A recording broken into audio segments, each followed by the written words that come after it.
Adora had always loved the sound of running water. Growing up in the town of Nobi, she often sat by the riverbank after school, sketching hairstyles on the back of her notebooks. Her mother would scold her for spending too much time near the river, warning her that the river swallows dreams. But Adora only saw peace there, calm, reflection, and the rhythm of her own thoughts. Years later, when she became a trained stylist, she returned to that same river with a plan burning in her heart. She would build something beautiful, something that was hers. Rent in the main town was too high. Every shop she saw came with problems, outrageous prices, hidden fees, or dishonest landlords. Then one morning, as she walked along the river path, she saw an abandoned kiosk. The walls were peeling, the roof partly caved in, but she saw potential. It was close to the road, where women passed on their way to the market.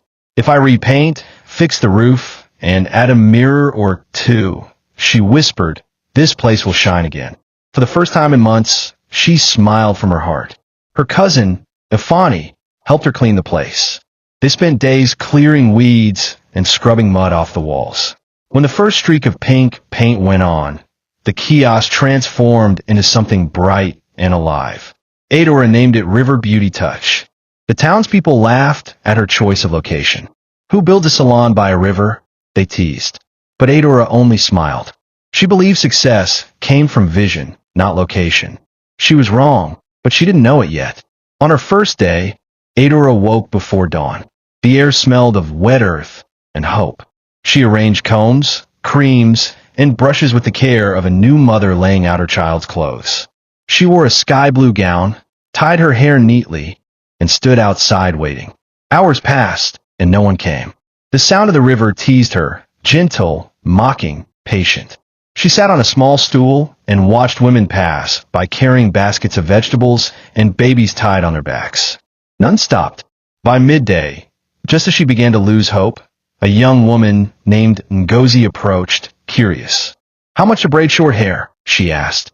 Adora's heart raced as she replied softly, 1,000 naira, with attachment. Ngozi smiled, hesitated, then sat. As Adora's hands moved swiftly, conversation filled the air, gossip about the market, complaints about husbands, laughter about city girls. The moment was ordinary yet magical. When Ngozi saw her reflection afterward, her face lit up. You're good, she said. I'll tell my friends. True to her word, Ngozi returned days later with 3 more women. Word spread like dry fire in Harmattan. Adora's little salon by the river became a daily stop for girls and women seeking beauty and confidence. She bought a new mirror, added a hand dryer, and even a small signboard. In the evenings, she'd sit outside, her feet touching the cool river sand, and whisper to herself, I'm finally becoming somebody. The river glistened in response, calm and deceptive.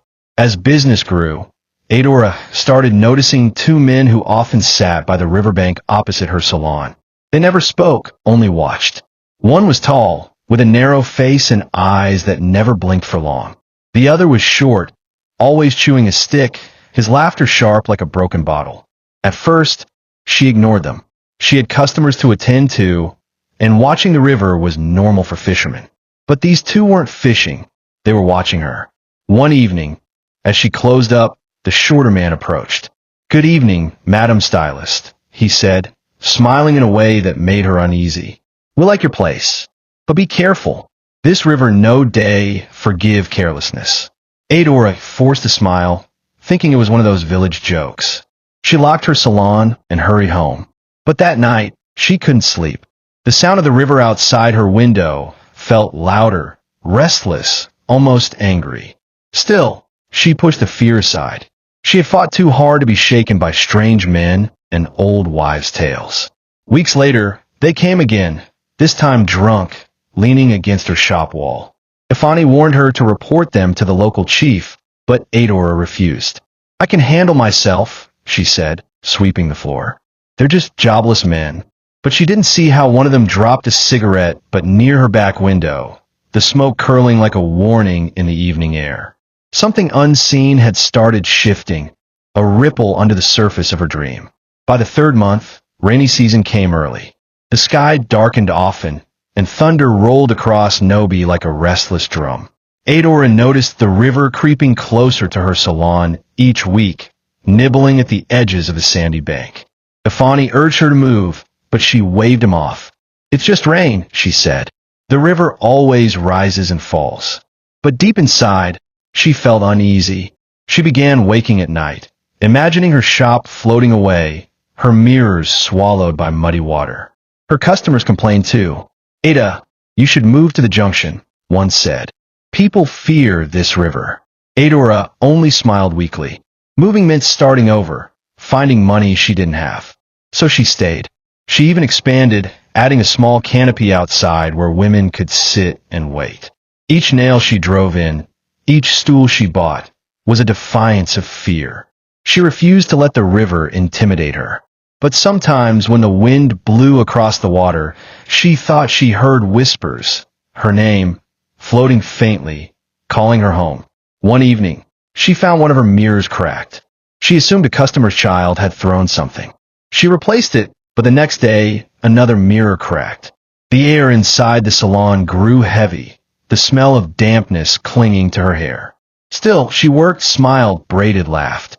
But as thunder rolled again one Friday afternoon, the river surged with anger, slamming against its banks. A small section of sand collapsed behind her shop. "It's just nature," she whispered to herself, but even her voice trembled. Market women started whispering about her salon. They said the river was cursed, that anyone who built too close to it always paid the price. An old woman came one morning, watching Adora as she styled the child's hair. When everyone left, she spoke in a low, trembling voice. "Daughter, this river remembers. It doesn't like to be caged. Move before it's too late." Adora laughed politely, offered her a drink, and changed the topic. She didn't believe in curses, only in hard work and faith. But things began to change.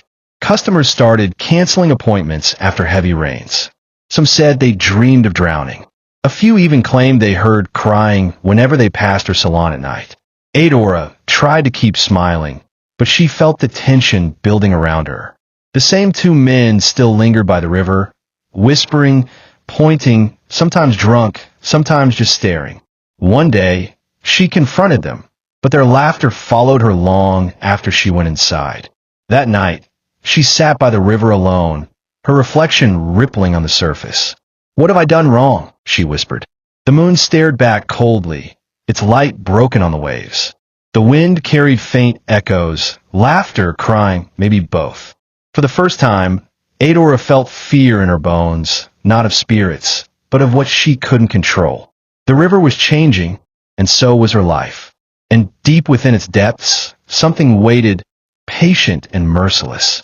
By mid-year, Adora's earnings could barely keep up with her expenses. The rains had driven away customers, and the constant dampness ruined her hair dryers and cords.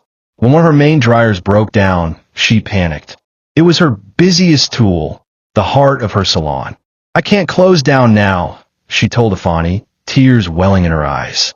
He offered to help, but he had little himself, a small Okada rider struggling to feed his own family. Adora made a desperate decision. She took a loan. She met the lender, Madame Uju, through a friend. Uju was polite but firm, her words smooth as oil but her eyes sharp. "You'll get your money in 2 days," she said, counting the notes slowly. "But I don't forgive lateness." Adora nodded eagerly. The loan gave her breathing space. She replaced the dryer, added new shelves, and even printed flyers for promotion. Her salon looked better than ever. Customers began to trickle back, their laughter and chatter returning with cautious warmth. But every night, as she sat balancing her account book, Adora's heart tightened. The interest was brutal, and though business was improving, it wasn't enough to meet Uju's weekly collection. She started skipping meals, working longer hours, and sometimes crying quietly when no one was watching. Still, she smiled for her customers, brushing away her pain like stray hair strands on the floor. "I'll make it," she whispered. "I have to." But beneath the steady hum of the river, the water seemed to murmur something else. "No, you won't." One afternoon, A black car stopped near her salon. A man stepped out, tall, dark, well-dressed, his voice smooth like radio. "Good afternoon," he greeted, glancing around the salon. "You're Adora, right? I've heard of you. You braid like magic." Adora blushed and nodded shyly. He introduced himself as Tund, a businessman visiting from Enugu. He had come to town for a building contract and wanted a haircut before his meeting. Adora didn't usually attend to men, but something about his calm confidence made her say yes. As she worked, they talked. He spoke about ambition, about creating opportunities from nothing. His words echoed her own dreams, but delivered with a kind of certainty she had lost. When he left, he handed her double the usual pay and said, "Keep shining. I'll come again." And he did, almost every weekend. Soon, his visits became the highlight of her days. He'd bring snacks, laugh easily, and listen as she shared her struggles. In his presence, the river's whispers felt distant, harmless. Then one evening, Tund asked to walk her home. "It's late," he said, "and this road isn't safe." Adora hesitated but agreed. Under the orange glow of the setting sun, they walked together, silent at first. Then he said softly, "You deserve more than this place." His tone carried warmth, but also something heavy, a kind of pity. Adora smiled faintly, her eyes on the fading water. "Maybe," she replied, "but this is all I have." That night, she dreamed of the river swallowing her salon whole. Rain became a constant visitor. Each morning, Adora swept water out of her shop before opening. The floorboards warped, the walls smelled of mold. Customers complained about the dampness, and some stopped coming altogether. When Tund offered to help her move to a new location, she refused. "I can't start again," she said. "This place is me." He didn't argue, but she saw the worry in his eyes. "Ada," he said quietly one afternoon, "sometimes love for a thing can destroy you." Meanwhile, Madame Uju grew impatient. Her collectors came twice a week, their tone harder each time. "Tell your madam we'll pay soon," Adora told them, her voice trembling. But inside, she knew she was falling behind. Afani noticed her exhaustion and begged her to rest. "You look pale, cousin," he said. "You're losing weight." Adora laughed weakly, touching her cheek. Hard work never killed anyone, but her eyes had lost their light. Even her laughter sounded tired, like a mirror about to crack. One night, thunder struck close to the riverbank, and Adora woke to shouts outside. The water had spilled over, carrying debris and waste into nearby huts. Her salon door rattled violently, as if someone was banging on it. She rushed out, barefoot, into knee-deep water. The river roared like a beast unchained. She stood frozen, watching it swallow the sand near a wall. That night, for the first time, Adora felt small, smaller than her dream, smaller than her fear, smaller than the river. The following weeks were cruel. Madame Uju's men came again, this time louder, less polite. They demanded payment in full. Adora tried explaining that business was slow, that the rains had ruined her income. One of the men laughed coldly. "Business or not, money no get season," he said. They took her hairdryer as collateral and warned her she had 1 week to pay or lose everything. When they left, Adora sat on the wet ground and wept until her chest hurt. Tund tried to comfort her. "Let me help," he said. "Just tell me how much." But Adora refused, ashamed. "I can't owe you too," she whispered. "I've already lost my peace. I won't lose my pride." That night, she worked by candlelight, braiding 3 women's hair back to back without food or rest. Her fingers ached, her eyes burned, but she refused to stop. The sound of the river outside was louder than usual, mocking her, daring her to quit. The next morning, she sold her jewelry and some clothes for a fraction of their worth. It wasn't enough, but it bought her a little time. When she returned to the salon, she noticed the walls cracking again. The paint she'd once applied with joy now peeled in long, sad curls. A dead fish floated near her back door, carried in by the flood. Adora picked it up and stared at it, lifeless, pale, empty. For a strange moment, she saw herself in it. The rain stopped suddenly 1 week, as if the sky itself had grown tired of weeping. The sun returned, fierce and bright. The river receded slightly, leaving behind muddy scars on the land. Adora reopened the salon with forced cheerfulness. Customers trickled back, hesitant but loyal. For a while, life seemed normal again. Even Tun's laughter brought her brief relief. But deep inside, she sensed a stillness, a silence that felt unnatural, like the world holding its breath. One afternoon, Ifani arrived breathless. "Ada, you have to move," he said. "The elders are saying the river's changing course. It might overflow soon." She shook her head stubbornly. "They've been saying that for years." "Not like this," he replied. "This time, even the fishermen are leaving." Adora turned away, tears threatening. "If I leave, I lose everything I've built." Her cousin sighed. "If you stay, you might lose your life." She didn't answer. That night, she sat outside the salon, the air thick and strange. Fireflies danced lazily, and the river shimmered under the half-moon. It looked calm, too calm. Adora rested her chin on her knees, whispering, "Maybe tomorrow will be better." But somewhere in the distance, a dog barked wildly. Then another. Then silence again. The wind shifted, carrying the faint smell of something sour, the scent of warning. That night, Adora dreamed again.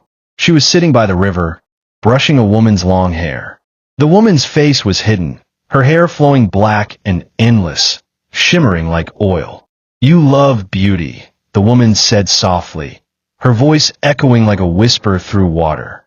"But beauty comes with a price." Adora froze. The comb in her hand slipped and sank into the river, yet the woman didn't flinch. When Adora looked up, the woman's face had turned pale, almost translucent, like water taking human form. Then the river swallowed her whole. Adora woke drenched in sweat. The sound of running water filled her ears though it hadn't rained all night. She lit a candle and stared at her reflection in the small mirror beside her bed. Her face looked tired, older. The dream clung to her like humidity. When she told her neighbor, Mama Ife, the older woman crossed herself and muttered, "You need to pray, my dear. Rivers have spirits. You can't build on their backs and expect peace." Adora forced a smile, pretending not to believe, but her hands trembled all day. That evening, she placed a small bowl of water outside her salon, the way her late mother used to when she prayed. She didn't know what prayer to say, so she whispered, "Whoever lives in this river, please let me be." The wind stirred gently, rippling the bowl. For a brief second, she thought she saw something move beneath the water's surface, a shadow, soft and feminine. Adora blinked and it was gone. Still, she crossed herself and shut the salon early. The next day passed quietly until dusk, when an old woman appeared at her door. Her wrapper was faded, her hair silver and long. "Are you Adora?" she asked, her voice thin but steady. "Yes, Ma. How can I help you?" Adora replied politely. The woman smiled faintly. "I'm not here for hair. I'm here for warning." Adora frowned. "Warning?" The woman nodded slowly, her eyes distant. "This river where you built, it has history. A woman was drowned here 20 years ago. They said she was betrayed, her hair tangled in the weeds before she sank." Adora felt the air grow heavy. "Why are you telling me this now?" she asked. The woman's smile faded. "Because last night I dreamed of her. She was weeping near your shop." Adora swallowed hard. "Who was she?"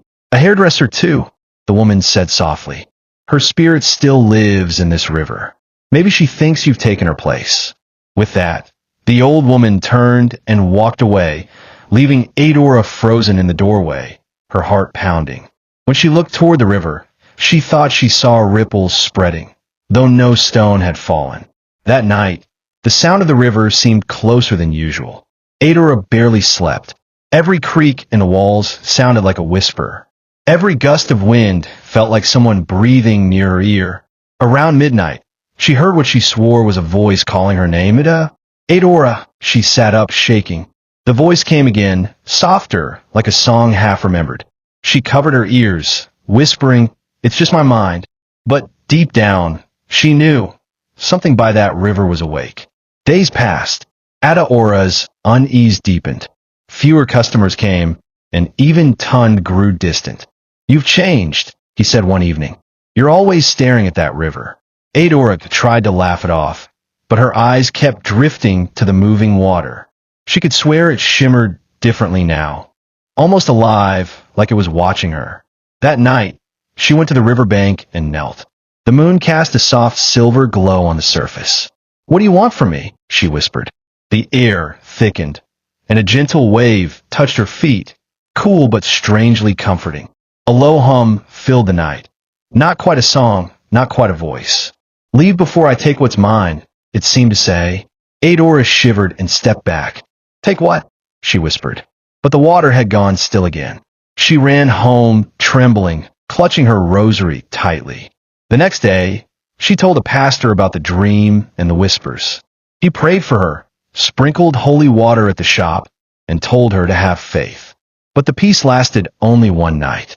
When she opened the salon the following morning, the mirrors were fogged though the air was dry. Her combs lay scattered as if moved by unseen hands. And on the mirror, written faintly with moisture, was a single word: leave. Adora screamed. Ifani rushed in, but when he looked, the word was gone. "You need rest," he said gently. "You're overworked." Adora nodded weakly, but her eyes stayed fixed on the river outside. It looked calm, but she no longer trusted calmness. The rains returned with fury. Thunder cracked the sky open, and lightning danced above the river like fire. Adora tried to salvage what she could, moving her mirrors and dryers to higher ground. "God, not again," she cried as water seeped under her door. She called for Ifani, but the storm drowned every sound. The river rose fast, furious, unstoppable. By midnight, her shop was half submerged. She climbed onto a table, tears streaming down her face. The walls groaned under pressure. "Please," she whispered to no one, "don't take everything." Then she heard it, a voice beneath the roar. Soft, feminine, sorrowful. "I warned you." Adora froze. The sound wasn't outside. It was inside her head, flowing through her like the current itself. "Who are you?" she shouted. No answer came, only the water rising higher. Her mirrors fell and shattered, their reflections dancing on the surface. The air grew cold and heavy with the smell of wet earth and old sorrow. Adora clutched her cross and prayed, but the wind howled in reply. Just before dawn, the rain slowed. The river withdrew slightly, leaving destruction in its wake. Adora stepped outside barefoot, shivering. Her salon stood broken, chairs overturned, hair scattered like seaweed. She fell to her knees and wept. When she looked toward the water, she thought she saw a woman standing there, waist deep in the river, hair flowing like silk, face pale and sad. Adora blinked, and the figure vanished. Only ripples remained. In the days that followed, Adora stopped opening her shop. She stayed indoors, staring out the window, for hours. Tun came twice, but she wouldn't let him in. "Go," she whispered. "You can't help me." When Ifani came, he found her sitting on the floor, her tools laid out neatly in front of her, like an altar. "Ada, what are you doing?" he asked, voice breaking. She looked up at him, her eyes hollow. "I think she wants it back," she said. "Who?" "The woman from the river." That night, villagers said they saw Adora walking barefoot toward the river in the rain, wearing her blue gown, the same one she wore when she opened the salon. No one followed. Everyone thought it was just another rumor. But when morning came, she was gone. Only her slippers were found near the water's edge, one turned upside down, the other half buried in sand. The salon stood silent, mirrors cracked. The name River Beauty Touch faded almost completely.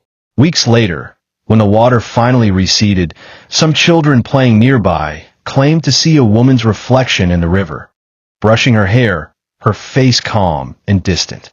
But when they looked up, no one was there. Only the water shimmered gently, whispering a name the current would not forget: Adora. When morning came and Adora did not return, the whole town gathered by the river. Ifani led the search, his eyes red from crying. They combed through reeds and muddy banks, calling her name until their voices broke. The current had slowed, but carried a strange stillness, as if the water itself was listening. Maybe she ran away, someone murmured. But Afani shook his head. She loved this place too much to leave it behind. His words hung heavy in the damp air. Divers from a neighboring village came that evening. They waded into the brown water, diving deep with ropes tied around their waists. They found nothing, no body, no sign, only silence. The chief declared the river cursed and ordered everyone to stay away from it until cleansing rites were performed. That night, a bonfire was lit by the bank, and the townspeople sang prayers for her soul. The flames danced wildly, reflecting off the rippling water like restless eyes. When the fire died, the wind shifted, carrying a faint scent of perfume. Adora's favorite, the one she used every morning. Afani fell to his knees, clutching her comb that he had found floating near the bank. He wept like a child, whispering, "You should have left. Ada, you should have left." But the river, patient and proud, offered no answer, only the steady rhythm of waves kissing the shore like a heartbeat that refused to fade. By the following week, gossip had spread through every corner of Nobi. Some said Adora had been taken by the spirit of the drowned hairdresser. Others claimed she had run off with Tund after her debts grew unbearable. Madame Uju swore she'd come to collect what was hers, even if it's from her grave. But for those who truly knew Adora, the rumors hurt more than the loss itself. Afani stopped working, his motorcycle parked in rust and dust, his eyes always on the river. Tund returned once more, but his face was thin and weary. He stood by the ruins of the Saloon, running his fingers over the faded signboard. "She didn't deserve this," he whispered. Mama Ife shook her head beside him. "Sometimes the river calls who it wants. We just don't listen." Tund closed his eyes. "I should have made her leave," he said quietly. "She was too proud to ask for help, too strong to be saved." His words broke something in him, a quiet guilt that would follow him long after he left the town. At night, the villagers still heard strange sounds from the river, soft singing, the rustle of braids in the wind, sometimes laughter that faded into silence. No one dared go near after dark. The once lively path to River Beauty Touch became overgrown, swallowed by weeds and memory.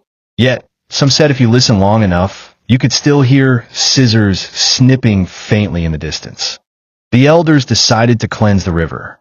A local priest, known for his calm authority, led the ceremony. He came with palm fronds, white chalk, and a clay pot filled with herbs. "This water is not angry," he told them. "It is wounded.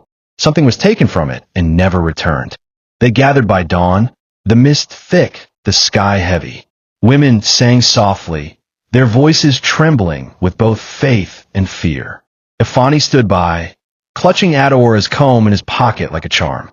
The priest poured oil into the river, whispering incantations. "Let peace return to this water, and may the restless find rest." A sudden wind swept through the crowd, making the flames of their candles flicker. Some gasped as ripples formed on the calm surface, spreading slowly toward the shore. "She's here," someone whispered. "Adora is here." But the priest raised his hand, silencing them. "No," he said softly, "only what remains of her sorrow." When the rite ended, the river looked calmer, almost serene, but Afani felt no peace. He remained by the water long after everyone left, staring at the fading ripples. He whispered, "If you're here, cousin, forgive me. I didn't protect you." A single leaf floated toward him and stopped at his feet. He bent, picked it up, and saw her name scratched faintly on its surface. "Ada." His heart stopped for a moment. Then he threw it back into the water, watching it drift away slowly.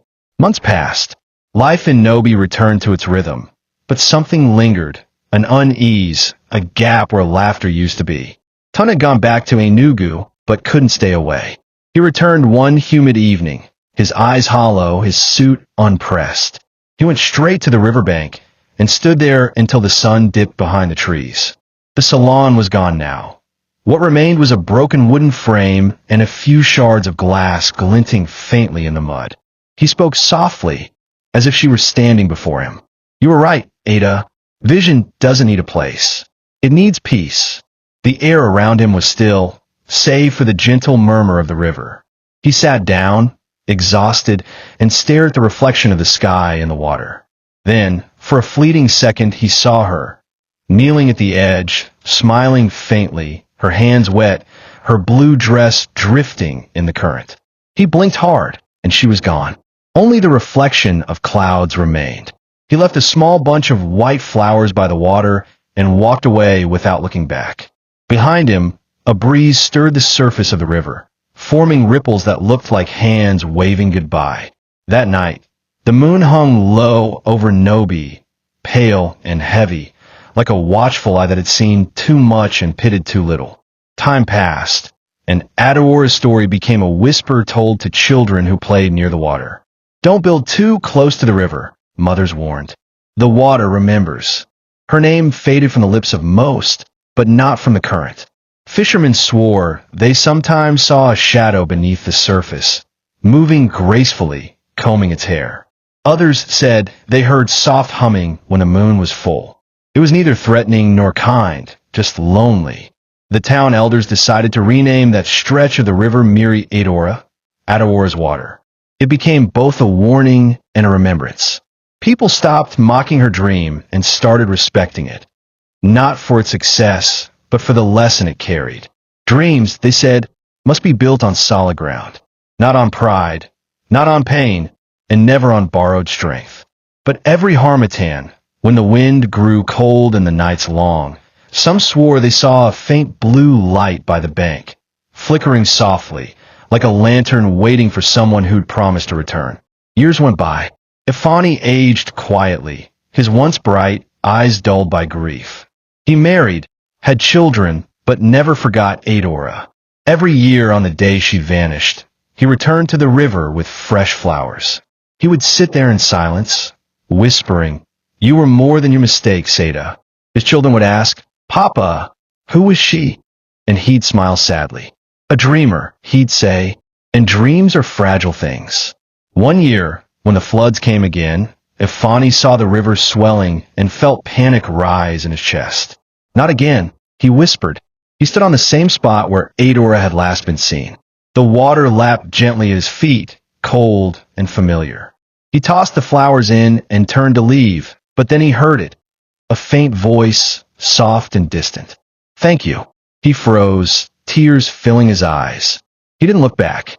He just nodded and walked away slowly, his heart finally at peace. When he reached home, his wife noticed the calm in his eyes. "You look different," she said. He smiled. "Maybe she's finally resting," he replied. Outside, thunder rumbled faintly in the distance, but this time it didn't sound angry. It sounded like farewell. 10 years after Adaora's disappearance, a new woman came to Nobi. Her name was Chika, young and ambitious, searching for a place to start Saloon. She asked around for available space, and someone jokingly pointed to the riverbank. "If you're brave, rebuild River Beauty Touch," they laughed. Chika smiled and went to see it. The land was quiet, overgrown, but beautiful. She felt strangely drawn to it. "This place feels alive," she murmured. She didn't build right away. Instead, she sat by the river, sketching designs and whispering prayers. One evening, she fell asleep by the water and dreamed of a woman in blue combing her hair. The woman looked at her and said softly, "Not here, my dear. Find your own river." When Chika woke, she felt peace, not fear. The next day, she found a small shop space near the junction and opened her salon there instead. Months later, her business flourished.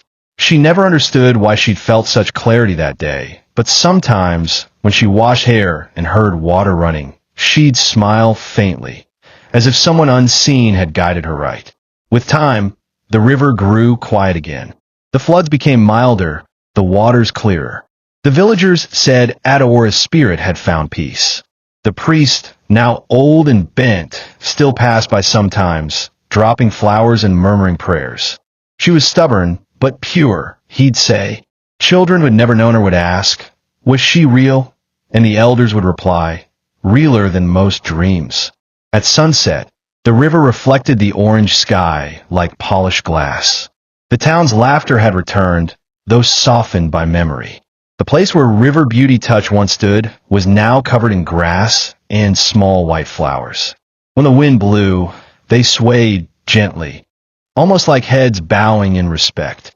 No one dared to cut them. Sometimes, when women washed clothes nearby, they'd hear faint humming, gentle, rhythmic, familiar. But when they looked around, no one was there. The water just moved quietly, shining under the sun as if guarding a secret it would never tell. Decades later, if Fani's daughter returned from the city and visited the river her father had spoken of so often, she placed flowers by the edge and whispered, "For you, Adora." The air was still, and for a moment, she thought she felt a hand on her shoulder, warm, kind, gone as soon as it came. She smiled through tears. "I never met you," she said softly, "but I understand you. You just wanted to build something beautiful." The river glistened under the setting sun, waves small and steady. Somewhere deep beneath, it seemed to hum gently, a lullaby, not of sorrow but release. The flowers floated out into the current, drifting peacefully. Birds called above, their wings cutting across the golden sky. That night, in her dream, Ifani's daughter saw Adora, standing by the water, smiling, her gown clean and dry, her eyes calm. "Tell him I'm home," she said, before fading into the light. When the girl woke, the sound of the river still echoed faintly in her ears, steady, forgiving, eternal. Years turned into generations, and Nobi changed. The roads became tarred, new houses rose, and the young no longer fear the river. Yet, whenever they built too close, the elders would shake their heads. "Remember Adora," they'd say. "The river forgets nothing." Her story became part of the town's soul, told not to frighten, but to remind. Dreams must respect the ground they stand on. Some nights, when a moon was full, the water shimmered brighter than usual. Fishermen who ventured too close said they heard a faint hum, like a woman softly singing as she braided hair. They'd lower their nets, whispering, "Peace, Adora," before rowing away. And though her name was long gone from the signboards and memories of most, the river still carried it, murmuring softly with every current. "Adora, Adora," because some dreams, even when drowned, never die. They just flow, quietly, endlessly, waiting to be remembered.